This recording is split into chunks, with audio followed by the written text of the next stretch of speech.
Alright, sorry for the delay on this one.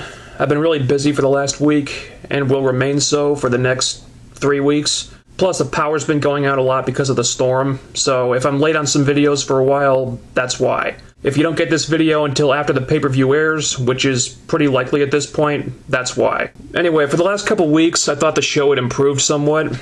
Not enormously, but there had been some obvious tweaks made and the show was better for it. This week it was more or less back to normal, and that's unfortunate because it was the Slammiversary go-home show. It was pretty boring.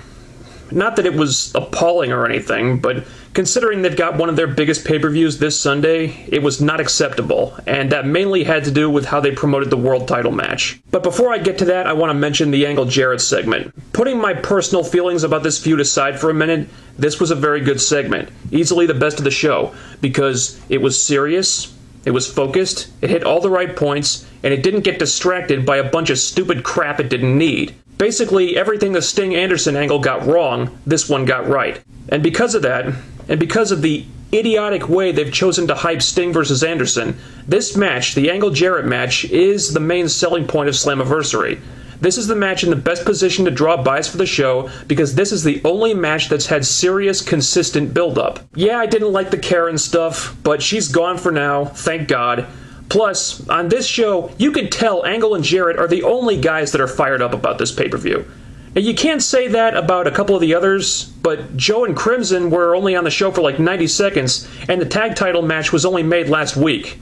So, despite the effort of those guys on this show, their match is kind of a last-minute thing. Kurt Angle and Jeff Jarrett are the only heavily pushed guys that get major screen time consistently who look like they give a crap.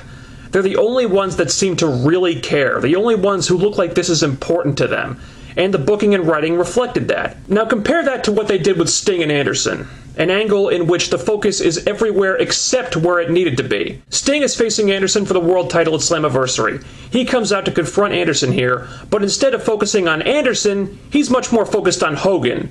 And then later in the show, he's much more focused on Eric Young. And speaking of Eric Young, good God. If any of you were still asking for more proof of why Eric Young just can't and never will work as a top star, you just got it. This is the reason why putting the comic relief characters in main event spots is something you just don't do. Because when you do this, you can't take the main event seriously. And if you can't take it seriously, it loses all credibility and therefore any drawing power it should have goes down the toilet. Now they did sort of acknowledge this. They had Sting call Eric out on acting like a jackass and tell him to cut the stupid shit and get serious. And I loved Sting for this. But then they did the match and look what happened. Eric tries to play it serious, but he just can't do it. His facial expressions and body language are so exaggerated and over the top to the point where they just become comical. Then he's booked to look like an idiot, they lose the match, it's his fault, then he goes right back to acting like a jackass again. And even Sting, the understanding babyface who you would think would be supporting a guy like Eric Young, is pissed at him. And why? Because he never should have been in this spot in the first place. Because he's just not a main eventer. He's the comic relief guy. That's all he knows. First he made Gunner and Anderson look stupid by beating them in the weeks leading up to this, and then he made Sting look stupid just by being associated with him and being the reason why they lost the match. So thanks almost entirely to Eric Young, any credibility or intrigue the Slammiversary main event might have had has pretty much been destroyed. And you know what the sickest part is? He's not even booked to appear at Slammiversary. Speaking of people not booked for the pay-per-view, why did Velvet Sky get so much screen time this week? She has that match with ODB, which is really, really bad, by the way. Meanwhile, the Knockouts champion Mickie James, who is booked for Slammiversary, doesn't even appear. And this sells your pay-per-view how? You do this while Matt Morgan and Scott Steiner, who do have a match at Slammiversary, don't even appear? This sells your pay-per-view how? At least they had Angelina in there. You know, she's wrestling Mickie at the pay-per-view, but I still don't understand how that match happened. Angelina loses to Velvet in a handicap match, no less, and then a few weeks later she gets a title shot.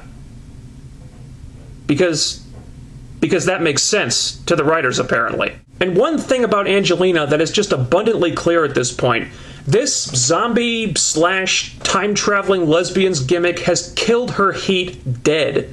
She used to be over. She was one of the more over knockouts they had. Now you hear crickets when she comes out. And why? Because this woman got over largely with her personality and mic skills, and then they gave her a gimmick where she barely talks and shows no personality, effectively turning her into a character that prevents her from doing everything that got her over in the first place. You people are fools! Alright, let's talk about some good stuff now. The Samoa Joe Crimson thing was good. You know, it looked like cell phone footage of them getting into a brawl in a bar somewhere. I do wish they could have actually been on the show, but I liked this. You know, it looked real, it looked intense, and this is one of the matches that I'm actually genuinely looking forward to at the pay-per-view. This feud has been good so far. Here's the thing about that, though. This video was on the internet a few days before the show aired. Why? Because it's a work-shoot thing meant to interest the internet fans. TNA are often trying stuff like this, specifically to entice those types of fans to watch the show, and yet this is the same contingent of fans that Eric Bischoff seems to have so much disdain for. Bischoff has been really fond of pointing out lately that the internet fans don't matter, they're worthless, their opinions mean nothing, and silly me, I always thought that every fan was important. I thought every fan meant something. Now, just because somebody is an internet fan, does that mean that this person can't go to house shows or buy merchandise or order pay-per-views? No. Why go out of your way to piss these people off when the internet community is comprised of some of the most loyal fans you've got? The fans are who keep you in business, genius. Respect the fans and the fans will respect you back. They might not like you, but they might respect you. Just something to think about. Then they had James Storm and Alex Shelley in a match with Mexican America with the British Invasion on commentary. The match had its moments, I guess, but oh my god. You wonder why I really want them to do something with Magnus? This is why. Magnus was on commentary for like 4 or 5 minutes here, and he completely shamed Tenay and Taz. Yeah, that's not very hard to do at this point, but he was awesome. In fact, if I didn't want this guy to get a push so much, I'd say put Magnus on commentary full time. That's how good he was. I also like that Taz called attention to the fact that the British Invasion are getting a title shot seemingly from out of nowhere. That's something that Don West would have done, and I would have been pissed off if they hadn't touched on that. Magnus and Williams haven't been on Impact in a while, and they haven't won a match in even longer. In fact, I think they're 0 in everything since they got back together, and now they're just getting a title shot. Probably because Hernandez and Anarchia are careless pricks in the ring and they put the guns and ink on the shelf, but kayfabe-wise, it really doesn't make any sense. Magnus did try really hard to rationalize this, and he did pretty well, actually, but couldn't you just have the Brits win a #1 contenders match? Would that be so hard? They haven't been on TV in months, and now they're just getting a tag title shot at Slammiversary for no reason? I am relieved that Hernandez and Anarchia are not getting that shot, but I'm sure that's coming up before too long. And finally, I know I've talked about this before, but Jesus Christ, the canned heat on this show is ridiculous. I don't know what the production team is thinking, but if your canned heat is turned up so loud that it's actually drowning out the people on the microphone so you're having trouble hearing them, then you need to turn it off. Look, the impact zone is not very big, alright? We can see most of the audience. We can see plain as day that they're not reacting, and yet we hear all this terrible artificial crowd noise. It's so Bush League. It doesn't sound real. It doesn't look real. It's just bad. If you absolutely have to use it, for God's sake, be more careful with it than this. And that's pretty much it. This was not a good go-home show. It didn't do a good job of selling Slammiversary at all. The hype for some of the matches was good, but Angle and Jarrett is really the only match that feels like a big match. You know, I do want to see Joe and Crimson and the tag title match, but there's not much build-up for those. And AJ and Bully Ray I expect will be good, but that feud really stalled after they added Tommy Dreamer to it, and it never really recovered. I wish I was more excited about this, but the pay-per-view just doesn't feel big like it should.